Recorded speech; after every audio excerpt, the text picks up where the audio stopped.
And welcome back to Let's Play Super Mario Galaxy!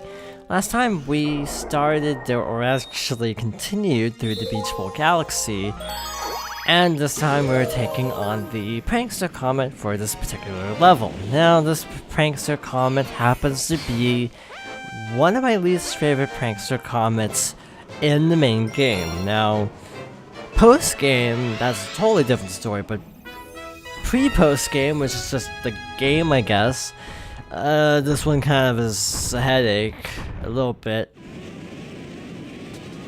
And if you think it's bad, it actually is even worse than Galaxy 2, if I recall correctly. Somehow, they took the same level and made it 10 times worse. Okay, so I botched this trick last time, and I botched it again, so I should just not go for that one-up, is what I'm figuring out from this. Well then, by the way, something to mention is, this is before the era of the Super Guide. Super Guides originated in Super Mario, or New Super Mario Bros. Wii, and acted as a sort of self-play mode. In the case of New Super Mario Bros. Wii, sort of showing you how to complete a level if you were having trouble with it. Galaxy 2 introduced a Super Guide as well, but this game doesn't have that. Also, I can't remember what it was for 3D World, but I think 3D Land had a special Tanuki suit, where, you basically... Wait, what? I'm trying to remember what the special thing about it was. I remember there being a special Tanuki, but I don't remember what it did, which is the odd part. I was standing too close to the lip of the box, so it ended up crushing me even though it should not have. So that was kind of not good. What is good though, is that the lives respawn every time you die. This isn't a Sonic scenario where once you collect a life, you can't ever get another life in that spot. No. Yeah, you can actually keep getting lives if you keep messing up, potentially. So my advice, make sure you're standing dead center or you will actually be dead. So yeah, you have to be really centered on these things to make sure you're gonna live. That was way closer than I would have liked to have cut it, to be completely honest. Here's a safe spot, the little raised part. Okay, so, yeah, we were centered enough to live. It's kind of silly how this is set up this way, but hey, whatever. It's not too bad. I'm gonna take the safe strat and just sort of stand right here, because I don't want to do this level again. But yeah, this level's worse than Galaxy 2 to my knowledge, so that's something to look forward to when I eventually get to Galaxy 2. No ETA, because I still have this game to get through, and I might throw in 3D World in between this game and Galaxy 2, just to break up the Mario-ness. That was a really bad way to put it, but you know what I mean, like, this is Galaxy. Galaxy 2 is just basically like more Galaxy 1 with less plot or drive. So I feel like I kind of don't want to play Galaxy 2 for a Let's Play, as odd as it sounds, or at least for a very long time. Again, I wouldn't just completely blow off the game, but I also don't feel a burning desire to Let's Play it ASAP, because it's just like more of the same, and that's not a bad thing, but it's also not really a good thing to play 2 times in a row, basically. Luigi in the Haunted Mansion, shown what this is a reference to. So the Ghostly Galaxy introduces a new power-up. It's actually a pretty good power-up compared to others. The Ice Flower is kind of cool, but it's just also something that would be in a lot of other Mario games. Specifically, the New Super Mario Bros. Series. There's a rainbow star right there, I forgot it was actually there, that will help you through the early part of this level. especially as you have to deal with these chomps. In here we have a Boo, who's no match for Mario. I don't know if there's anything behind the fireplace. I actually don't know. My guess is maybe, but nothing required to my knowledge. Boos have keys. How do you defeat the Boo in this game? Yeah, I'm trying to remember, because there was a technique to actually defeating them, and I don't remember what it was. I'm thinking of the wrong enemy, actually. I have an enemy in mind, but it's not this enemy. So yeah, like, how do we defeat them? Wait. Hi, Toad. What are you doing in here? The ghost hit the light. Oh, okay. There we go. I forgot that this is how you defeat them. I was thinking of a different enemy where you actually have to, like, spin next to them. But that's also at the very end of this particular world, if I'm remembering right. So it's not too far until the thing I thought it would be comes to fruition. Don't fall. That's obvious advice, but yeah, don't fall. So still gotta get the little thingies from the launch star to proceed further. It's fine on the ceiling, isn't it? There's actually a thing on the ceiling that looks ground poundable, so yes, it is. I'm not sure what this is for. To be completely honest, I'm not sure what this is for. Coins. Okay.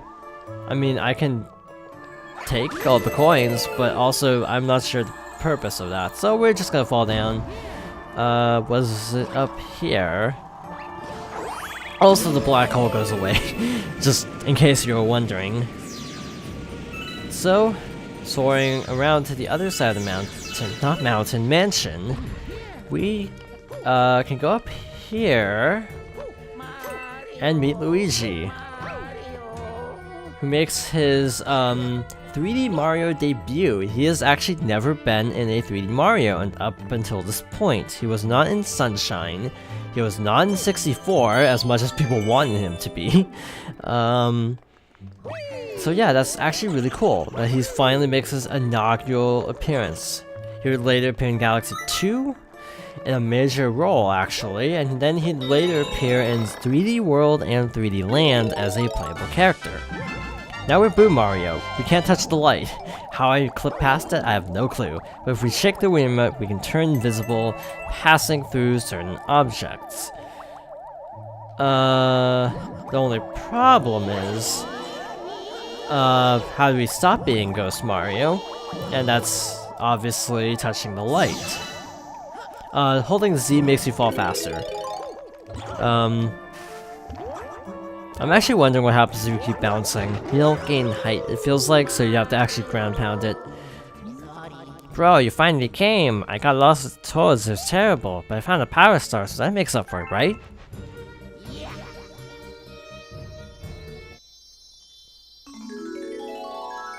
I love how that's the same sound as Sunshine when a Shine Sprite appears. At least I think it is. Correct me if I'm wrong, but I'm pretty sure that's the same. Also, Luigi joins you for this, which I find to be a really good touch. And we're actually outside, which you may be thinking, why are we outside? And the answer is actually really obvious, because we have a new character of sorts. Welcome back. I can see your brother from here. If you ask him, I bet he'll help you search for power stars. And I'm sure he has a lot to tell you. You should go speak to him over there by the garage. And that we shall do. Let's go over here and talk to him. Bro, you're looking for power stars, right? Let me help. I think you might have missed one in the Good Egg Galaxy. If I find it, I'll write you a letter. Keep your eyes peeled for it. So he's going to the Good Egg Galaxy to look for a star we missed, which is like, okie dokie, good luck with that. But here's a fun fact about this game. At some point you get the ability to unlock Luigi. I'm not gonna say anything more than that for the time being. But Luigi's playable character model is actually shorter than his NPC model.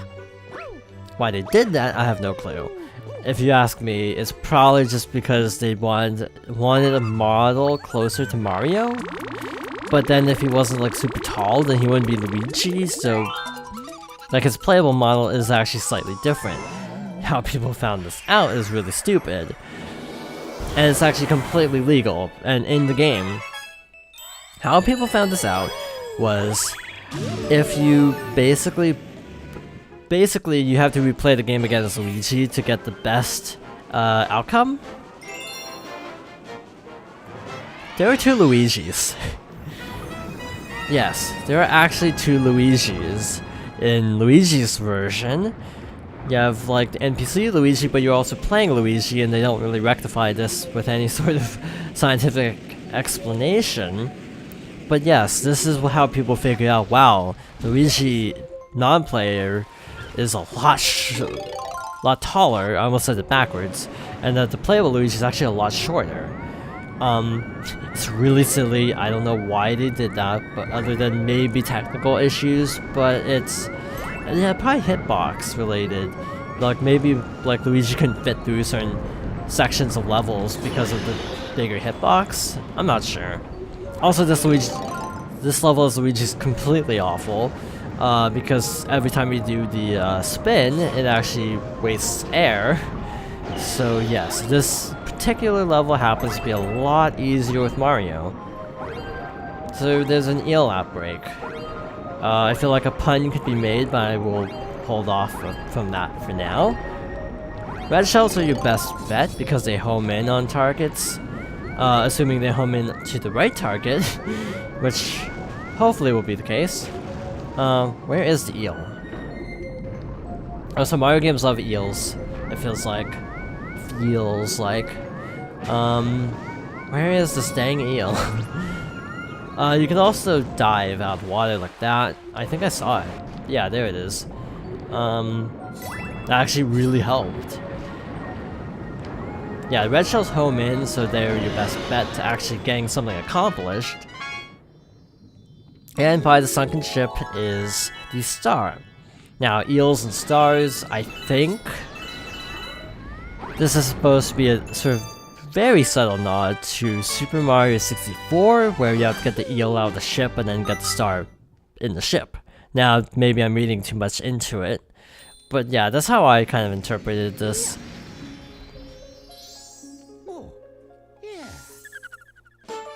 37. Galaxy complete. No green stars in that one. You have a letter from Luigi. Where is that place? It looks familiar, but then again, let me give you this picture so you won't forget where Luigi is. To view a picture, press L or minus or plus to access the pause screen, then use the letter icon to check the picture. So I skimmed it, but hey, I can just go down and do this. Bro, I got a star, but now I can't get back. This picture shows where I am, help me. Yeah, he'd have to go fight the Dino Piranha to actually get back. So that's not gonna happen.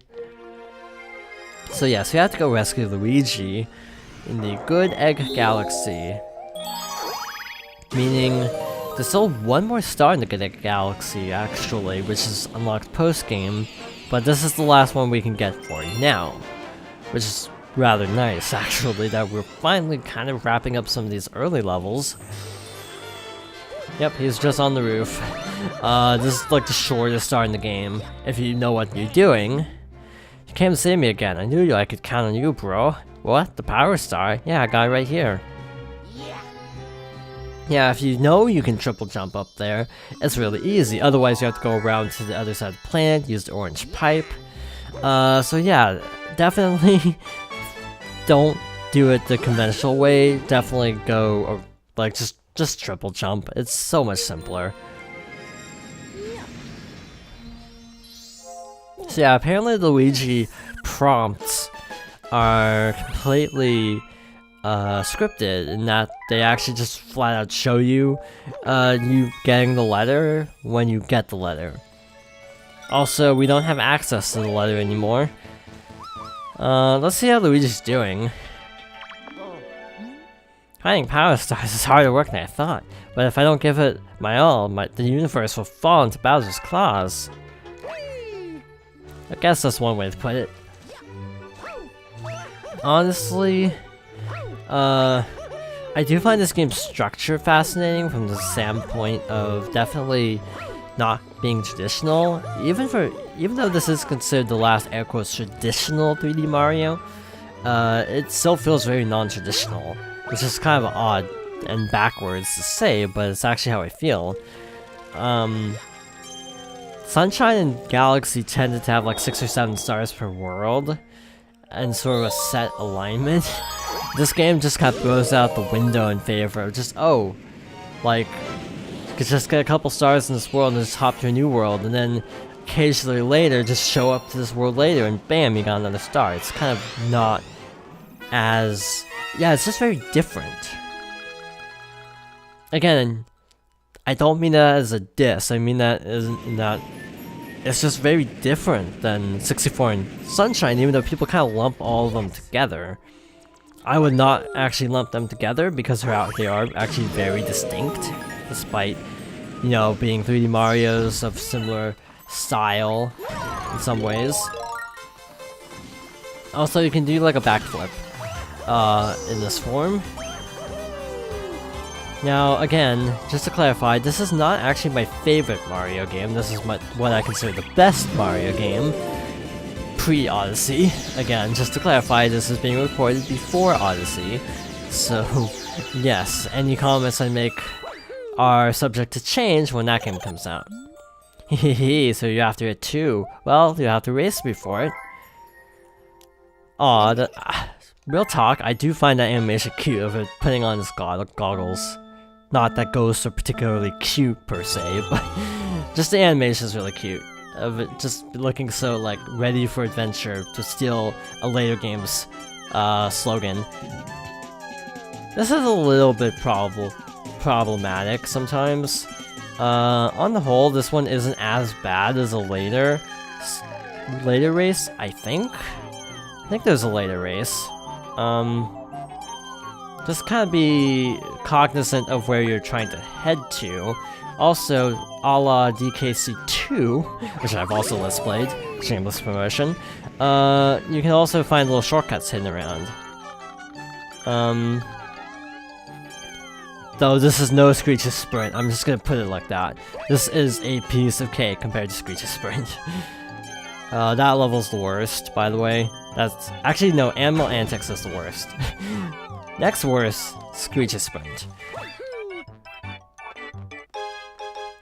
And under a minute, not bad. Other than getting hit that one time. Huh, 59:16, huh? Well, I promise, so take this. It's a giant boo, really, all things considered. Go on, take it and go. What did they say? Okay, they just congratulate you. I'm noticing a trend where we get 2 stars at the very end. Like, we always have to save the 3rd star for the next video. Because it's really hard to actually get 5 stars in a video, I've discovered. These are a lot beefier levels, which is a good thing in some regards. But in any case, next time we should be able to finish off Ghosts of the Galaxy and hopefully also start Bowser Jr.'s Airship Armada. So, thank you for watching, and I hope you join me next time for more Super Mario Galaxy.